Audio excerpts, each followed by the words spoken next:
And by the way, what's going to be really important here is that Cassie video, because clearly they're going to play the Cassie video when she's on the stand, and they're going to ask her about that in great detail. She is going to tell her version of. We know that Diddy has said all along that it was not about. You already know what it is. It's your boy Laid Back with another reaction, another review, another episode. Hey, Diddy, you up to bat? Pause. That bitch, I'm drowning up in it. Most of you niggas is lazy. Half of you niggas fugazi. Yeah, I be spitting that crack shit, cause I was born in the 80s. It's your boy Laid Back. Welcome back to my channel. Hey, two things we gotta do. You gotta hit that subscribe button.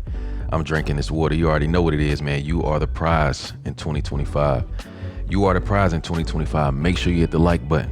Make sure you hit the notification bell. Stay up to date with all the videos. Like I said, we're gonna be trying to stay up to date with this Diddy stuff, man. He just started trial. We got key witness in Diddy trial revealed. I think this is gonna be, it's gonna be a lot in this one, man. So you make it to the end of this one, you a real one for real, but let's go ahead and see what they talking about. Fire Squad, what's popping? Let's get it. Welcome to TMZ Live, Harvey Levin here. Charles here. So the Diddy trial starts on Monday, and we know the star witness in this case, absolutely positively, is going to be Cassie Ventura, Diddy's ex-girlfriend, who is also, everybody knows, on this horrific tape of her getting beaten by Diddy back in 2016. That tape, not the CNN version, but another version is going to be played to the jury. Well, take a look at Cassie. She is out in New York. That's her in New York today, and Pregnant. looking.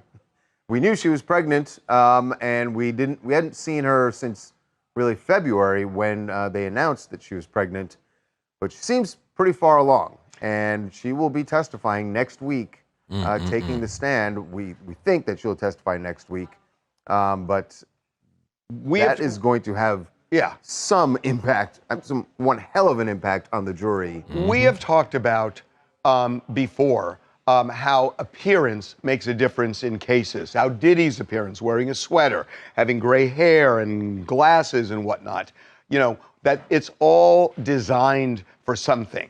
Well, optics make a difference in court.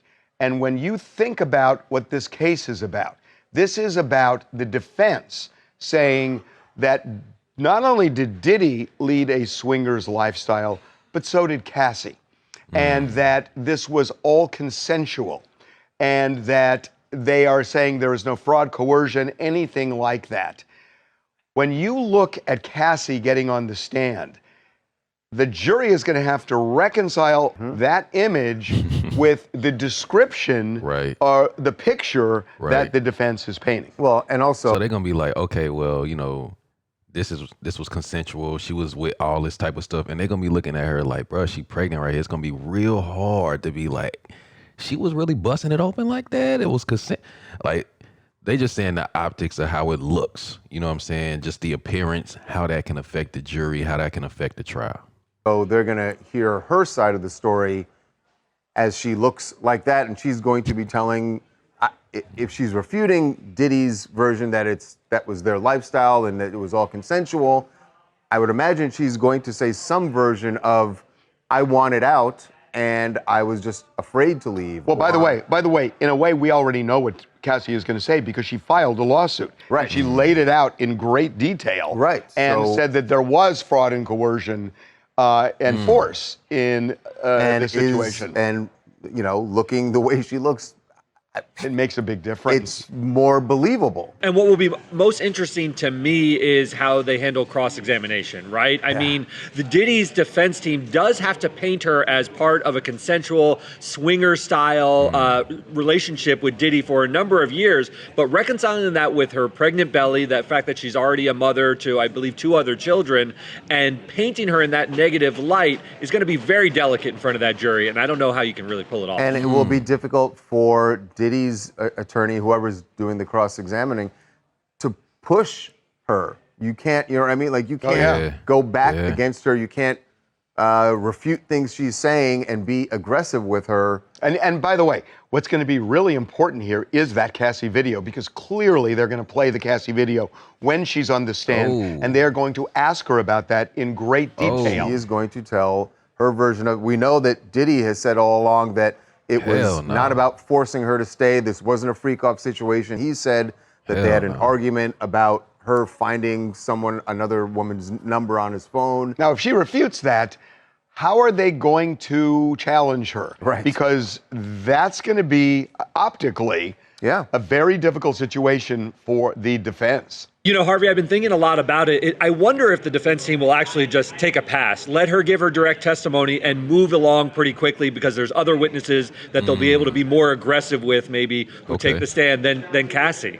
If she is the first witness to take the stand, and you tell me just strategy-wise whether this would be a good thing for the prosecutors to do. If she's the first person to take the stand, you're playing from behind if you're Diddy's team, right? Now you're in the hole right away with the jury.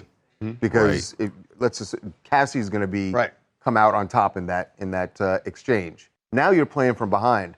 Does it make more sense as the prosecutors to have her go first, a strong leadoff, or do you wait a couple of witnesses and then bring her in? Well, they've said they are going to call 2 minor witnesses and then another witness. So I'm a little surprised that they're calling 2 minor witnesses first, not underage. They're just talking about people who are not central to the case. Right. I was finna say, bro. I don't know who they are. In fact, what I'm told is neither does the defense. They haven't revealed it yet. Now, that may have changed, and I don't know, but because at some point they've got to give notice of who is taking the stand. Man, has they even said anything about like how much time this dude is potentially facing if he is convicted of all this stuff? Like, is there a number of years? Because I heard they had issued out a plea deal to him. Allegedly, he didn't take it. So what is the allotted time for all this stuff that he's potentially being charged, and convicted for? You know what I mean? Look, I mean, Cassie is everything in this case, and she sets it up. So would you start with her if you were? I thought they would start. I thought they would start with her. I mean, I thought out of the box they would start with Cassie, because she can tell a complete story. Everybody else, in a sense, is additive. Now, there's something else. Speaking of ex-girlfriends, there are 3 ex-girlfriends. One, this nigga was. One is not cooperating, and the prosecution, it seems, is having great difficulty getting her to come to court to testify. They have described her. They've said this is victim 3 in the indictment, and she is. We know an ex-girlfriend. Know that she's an ex-girlfriend.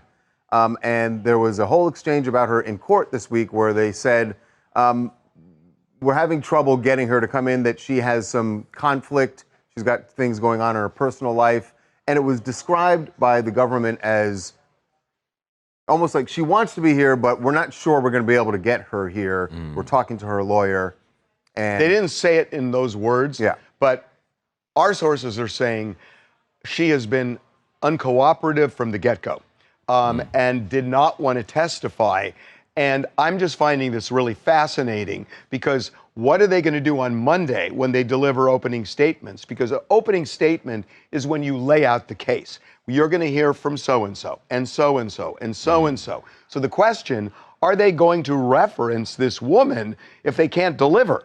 Because what you don't want to do... Well, they have to reference her. She's in the indictment as victim 3. They can't just ignore one of the victims that they put in the indictment. They could. I mean, the defense would tear them apart if they don't... Well, they could. The defense isn't going to say they didn't mention another alleged victim. So I don't think the defense is going to say that if they don't reference it.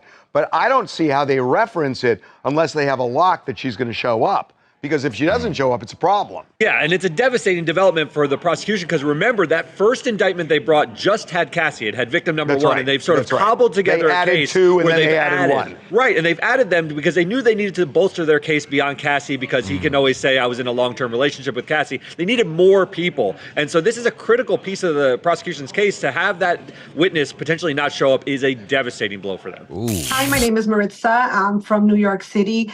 I think the defense team has their job cut out for them. Watching Cassie on the stand, tears probably coming out of her eyes, pregnant. It's hard not to see him as a monster, especially after watching that video. I think that the defense team needs to show a lot of footage, maybe pictures of them and happy moments to show that this was like a relationship. She didn't leave because she was in love. That's the only way they can go because they cannot put pressure on her. She's pregnant. They will look like a monstrous team altogether. It is going to be, this is going to be Quite the tap very dance. delicate. Yeah. Okay, we're going to move on. All right, guys, so this is just the beginning. You know what I'm saying? Cassie is pregnant, and they say, and you can't be putting no pressure on her on the stand like that. You know what I mean? Like, this is going to be very interesting to see what's going to happen, who are going to be the victims, what are going to be the angles that each team is going to take. And this is going to be the stuff that might come out in this case. We just gonna have to hold on and see, because this is gonna be a big one. Pause. You know what I'm saying? Like, this is gonna shake some stuff up, man. So if you made it to the end of this one, you a real one for real. Make sure you drop that in the comments. Hit that like button before you get up out of here. But this is about to get spicy. Till next time, man. Self-love and positivity. Fire Squad, I got you, and you know it.